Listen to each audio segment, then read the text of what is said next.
Hello, welcome to Career Launcher and welcome to CSAT and today we are going to talk about ratio and proportion. So आज ये देखेंगे कि ratio proportion में किस type के question आते हैं। चलिए देखते हैं। अब पहला क्वेश्चन क्या कह रहा है कि ए बी सी को 8,540 रुपए में डिवाइड किया गया है इस तरीके से कि रेशियो जो है वो 4:7:9 है। बी का शेयर अमाउंट क्या होगा? तो अपने पास क्या है, ए है, बी है, सी है। इनका रेशियो जो हमें गिवन है वो 4, 7 और 9 है। ठीक है, तो हम ये अज्यूम कर सकते हैं कि ए को 4x मिल रहे हैं, बी को 7x मिल रहे हैं और सी को 9x मिल रहे हैं। तो जो तीनों को टोटल अमाउंट मिलेगा वो 4x plus 7x plus 9x होगा and that should be equal to total amount of 8540। तो यहाँ से अपना आ जाएगा 20x that is equal to 8540। So ये अपना कट जाएगा तो अपना x की वैल्यू जो आएगी वो 427 आएगी। ठीक है, अब क्वेश्चन ये पूछ रहा है कि बी का शेयर अमाउंट क्या है। तो बी को कितना मिल रहा है, 7x मिल रहा है। तो बी का जो शेयर अमाउंट होगा वो 7 इंटू 427 होगा और 7 7 49 यूनिट डिजिट शुड बी 9। सो कौन सा ऑप्शन अपना ट्रू होना चाहिए, दैट इज ऑप्शन बी। ठीक है, अब इसको करने का दूसरा तरीका है। हाँ है, क्यों नहीं। इसको कैसे कर सकते हैं कि ए को 4 मिला, बी को 7 मिला और सी को 9 मिला। तीनों को मिला के कितने रुपए मिले, 20। 20 में से ए को कितना मिल रहा है, 7 रुपए मिल रहा है। तो B is getting 7 out of 20। कितने में से, 8540 में से। तो अपना यहां से कटेगा और आएगा 427 and again we can calculate this answer directly. तो इसमें ज्यादा कुछ सोचने समझने की जरूरत नहीं है। We can either take the first approach और we can take the second approach. दोनों अप्रोचेस ही ठीक है। चलिए अगला क्वेश्चन देखते हैं। अगला क्वेश्चन क्या है कि largest the ratio of angles in the triangle are 2:3:5। Okay, so triangle का एक एंगल है 2x, एक एंगल है 3x, एक एंगल है 5x। Summation of internal angles of a triangle are 180। So तीनों का सम क्या होना चाहिए, 180। तो यहां से 10x क्या आ जाएगा, 180।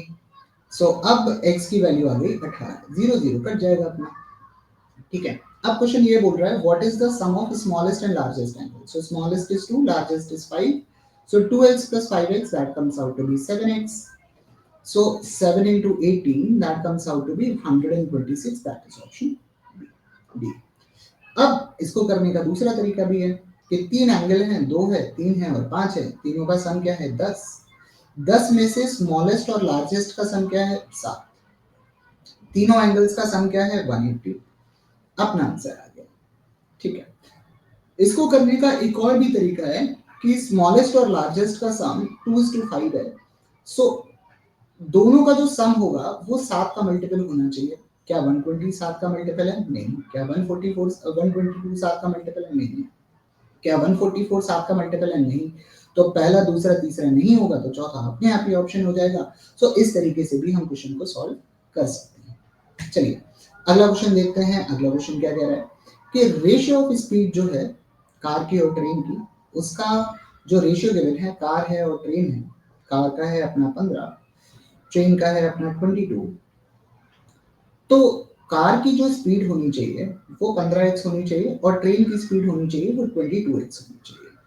ठीक है, speed of train is 35 kilometre per hour is more than that of car. ठीक है, तो यहाँ पे ट्रेन की स्पीड कार की स्पीड से कितना ज्यादा है, that is 7x and that should be equal to what, 35। तो x comes out to be what, 5। What is the speed of car? So speed of car is 15x, so that is 15 into 5, I would say 75। so अपना answer सीधे 75। दूसरा करने का तरीका क्या है कि कार की स्पीड 15 है तो अपना आंसर जो होना चाहिए वो 15 का मल्टीपल होना चाहिए। 75 के 15 का मल्टीपल है, 110 15 का मल्टीपल नहीं है, 85 15 का मल्टीपल नहीं है ना, जनरली नहीं होता है। इसको करने का एक और तरीका है। ठीक है, कार और ट्रेन की जो स्पीड का रेशियो है वो 15:22 है। दोनों का डिफरेंस क्या है, 7। कार की स्पीड क्या है, 15 और जो दोनों का डिफरेंस क्या है, 35। We can still solve it and get the answer. So directly हम इस तरीके से क्वेश्चन सॉल्व कर सकते हैं। So either of the three approaches are fine. I would prefer that if you go by either second और third approach. First approach is a little bit lengthier as compared to second and third. This saves a lot of time.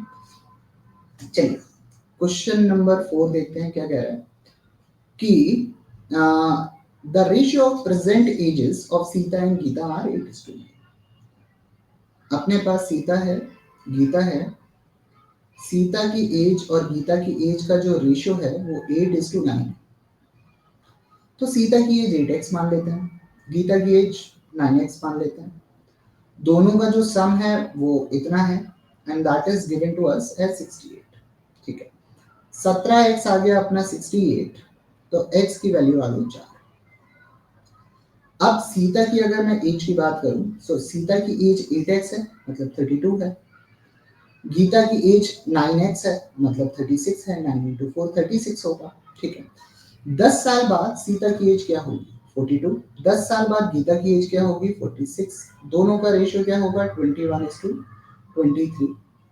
तो इसका जो answer आएगा that is going to be option D, that is 21:23. ठीक है, चलिए अगला question देखते हैं. अगला क्वेश्चन क्या कह रहा है, the average age of a man and his son is 77. The ratio of their ages is 61:16. ठीक है, तो बेसिकली जो मैन है और उसका सन है उसकी एज का रेशियो क्या है 61x and 16x. 61:16 is this. ठीक है, दोनों का सम इतना है, दोनों का एवरेज क्या होगा divide by 2 and that is equal to what, that is equal to 77. So यहां से आ जाएगा 77x is equal to 77 into 2. 77 cut गया, तो x की क्या वैल्यू आ गई 2.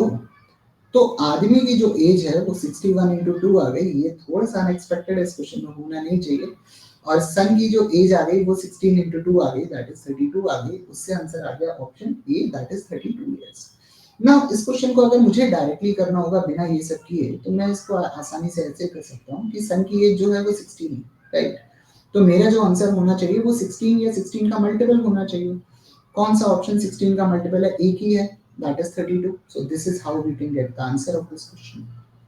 ठीक है, अब इस क्वेश्चन पे आते हैं. ये क्वेश्चन क्या कह रहा है कि सुप्रिया की मंथली इनकम जो है वो दीपा की मंथली इनकम की डबल है. ठीक है, तो अपने पास सुप्रिया है और दीपा है. सो सुप्रिया की मंथली इनकम दीपा की मंथली इनकम की डबल है. अभी इस पे आते हैं. The ratio of income, monthly income of Deepa and Sandhya is 3:3. So Deepa है और संध्या है. ठीक है, अब संध्या की इनकम है 3x, दीपा की इनकम है 7x. ठीक है, सो सुप्रिया की इनकम क्या हो गई 14x, क्योंकि सुप्रिया की इनकम दीपा की इनकम की double. The ratio of monthly income of Deepa and Sandhya is 7x and 3x and their average monthly income is 25,000. इसका मतलब दीपा और संध्या की जो इनकम का एवरेज है that is divide by 2, that is equal to 25,000. ठीक है, सो बेसिकली यहां से अपना क्या आ जाएगा 10x इज इक्वल टू 50,000. ठीक है, तो यहां से x की वैल्यू जो आ जाएगी वो आ जाएगी क्या 5,000. तो यहां से सुप्रिया की जो इनकम आनी चाहिए वो 14 into 5,000 आनी चाहिए, दैट इज इक्वल टू 70,000. तो अपना जो आंसर है वो आसानी से आ गया, that is going to be option D. खैर हमको इतना भी करने की जरूरत नहीं है. अगर संध्या की इनकम 3x है, दीपा की इनकम 7x है और सुप्रिया की इनकम 14x है, तो इसका मतलब मेरा जो आंसर होना चाहिए वो होना चाहिए 14 का मल्टीपल. तो आंसर क्या आएगा ऑप्शन डी, डायरेक्टली 70. ठीक है, चलिए अगला क्वेश्चन देखते हैं. The ratio in A school, the ratio of boys and girls is 4:6. ठीक है, सो अगर मैं देखूं कि बॉयज जो हैं वो 4x हैं और जो गर्ल्स हैं वो अपनी 6x हैं. ठीक है, अब number of boys is increased by 200, the ratio becomes this. ठीक है, लड़के 4x हैं, 200 लड़के और आ गए, तो लड़के कितने हो गए 4x प्लस 200. लड़कियां कितनी है वो तो अभी भी 6x हैं, और उससे लड़के और लड़कियों का जो रेशियो है दैट हैज बिकम 5:6. 6 से 6 कट गया, 4x plus 200 and that is equal to 5x. So यहाँ से x की वैल्यू क्या आ गई 200. So basically total number of girls in the school are going to be 1200 and that's going to be option A. Now remember this, in this question लड़कियां जो हैं वो 6 हैं, राइट? तो मेरा जो आंसर होना चाहिए वो 6 का मल्टीपल होना चाहिए। कौन सा option? That is option A only, और कोई आंसर भी नहीं हो सकता। So with this we conclude this session. Thank you.